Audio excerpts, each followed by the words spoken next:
This presentation has two aims. Firstly, define once and for all the word punk. Secondly, explain why the 10 albums listed at the end are unarguably the greatest punk albums ever. Before taking the first step on the primrose path to enlightenment, we need some context. One can never hope to see the wood if one is forever obsessed with the trees. So, let's talk about ants first, shall we? Alex Craner, the author and hedge fund manager, uses the following example to explain how powerful people and organizations inflict their systems of governance over everybody else. Here goes. If you take some red ants and some black ants and you put them in a jar, they don't fight. They go about their business and don't bother each other. However, if a malign third force appears and shakes the jar, then the ants don't know what's happening. They get upset, and then they start fighting with each other. Oh dear. Upsetting the ants has been a highly successful system for millennia. Some have framed it as divide and conquer. It is how the hegemonic, oligarchic forces stay in power and make their minions sad and miserable, and accept this sadness and misery as normal. This normalized sadness and misery can only be counteracted, so the system says, if one stresses and strains to live one's best life. You see, sadness and misery are not the result of oligarchic systems of governance that couldn't give a tinker's cuss about ordinary folks.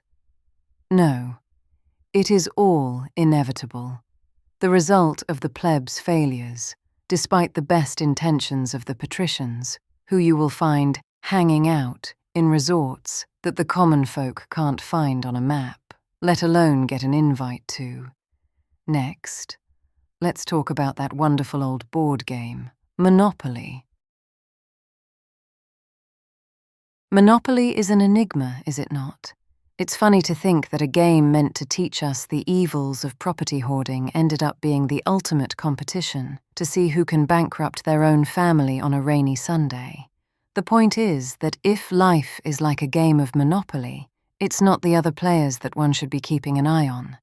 No. On the contrary, one should look for the hidden hand of the rule makers, those who write the chance cards and decide, on a whim, that Mayfair is worth more than Park Lane, and that if you throw a trio of doubles, then it's off to jail with your sorry rear end. In the summer of 1976, there was a cultural movement. This was labeled punk, and the music it engendered was punk rock. 1977 was Queen Elizabeth II's Silver Jubilee. World War II was still alive in the memory of the British people. The country was governed by Jim Callaghan's increasingly unpopular Labour government. This was the context which underpinned punk. Punk never cared about taking sides. No, it was not about being for this or against that. It was never about any of the systemic, manufactured left versus right nonsense, which the controllers of the political process use to dazzle and distract. The punks recognized that the enemy was the system itself, manifested by the oligarchs and organizations which defined and controlled society through political process. If one controls the political process, then one controls the game, and, thus, the rules that everyone plays by. The system naturalizes the political processes which it manufactures.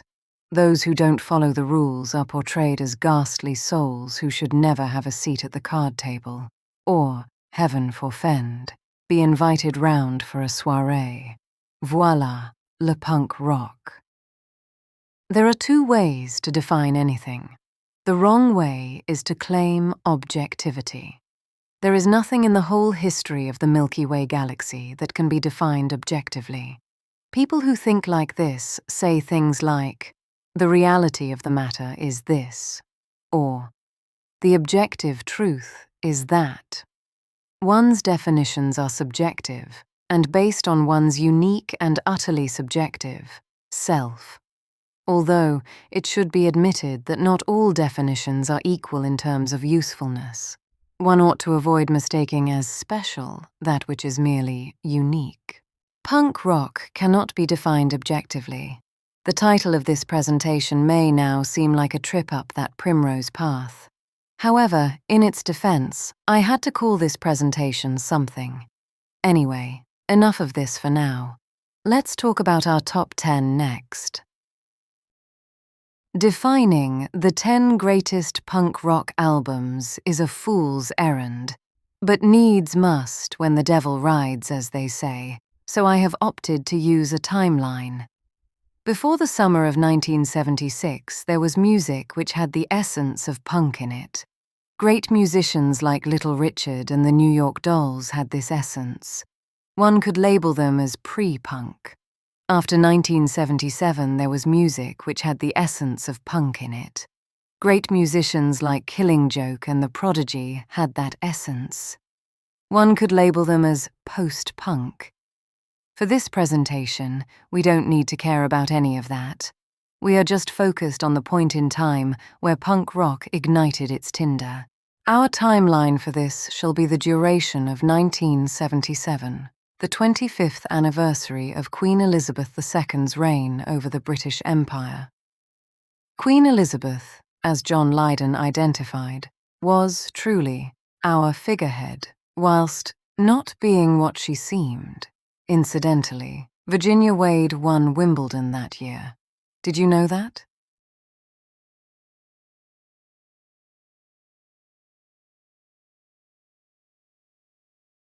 The Jam. This is the modern world. The Ramones. Rocket to Russia.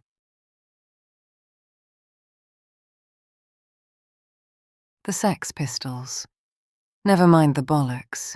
Here's the Sex Pistols. The Stranglers. No More Heroes.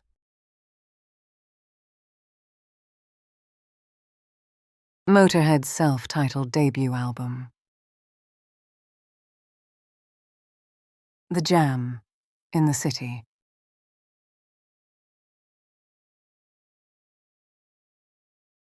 The Stranglers.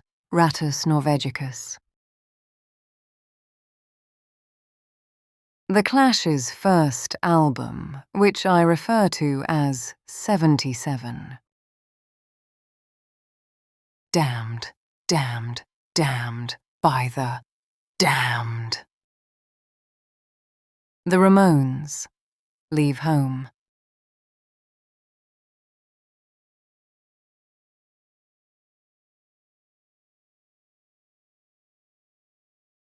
I think that punk rock music and reggae music are spiritual siblings. This was never more manifest than in 1977. In that year, Bob Marley and the Wailers released Exodus. The Exodus album is truly a work of beauty and a labor of love, and I love beautiful things.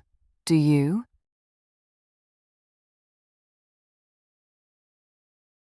So, let's finish this off, shall we?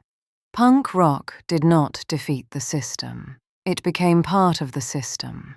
It was weaponized and commodified to keep the red ants fighting with the black ants, and buying cool t-shirts too.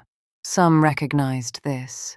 Consider the great rock and roll swindle and how, in 1979, the Damned released their bittersweet Smash It Up. How could a song with such a title have ever been so gorgeous?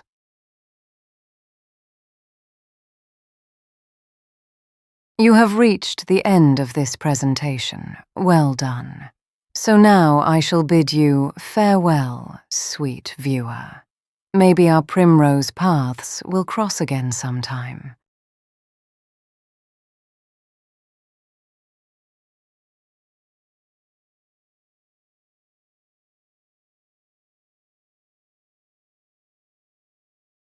One, two, three, four.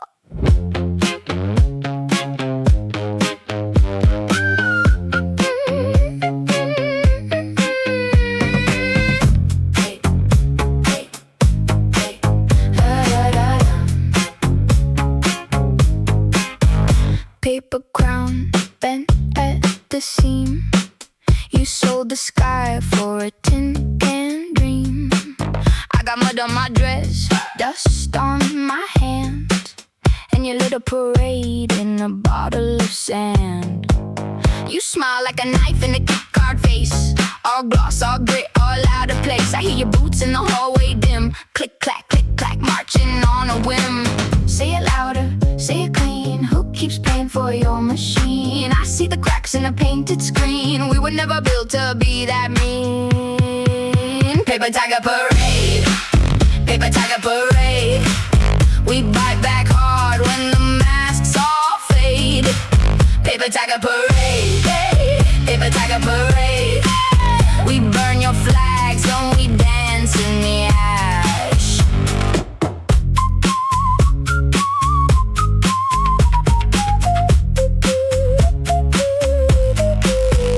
Grandma's radio cracked on the shelf, singing truths to nobody else. You took my name for a ribbon prize, but I learned to read through your carnival eyes. There's a church bell bent in the scrapyard wind, and 100 small hands punching in. If you wanna don't bring a better lie. Mine's a fist full of dirt and a steady eye. Say it louder, say it clean. Who keeps paying for your machine? I see the cracks in the painted screen. We were never built to be that mean. Paper tiger parade, paper tiger parade. We bite back hard when the masks all fade.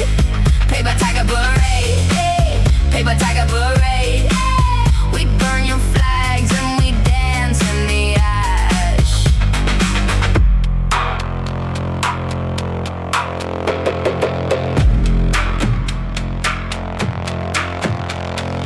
You can keep your shiny bone. I got roots under broken stone. One small spark in the tin roof frame.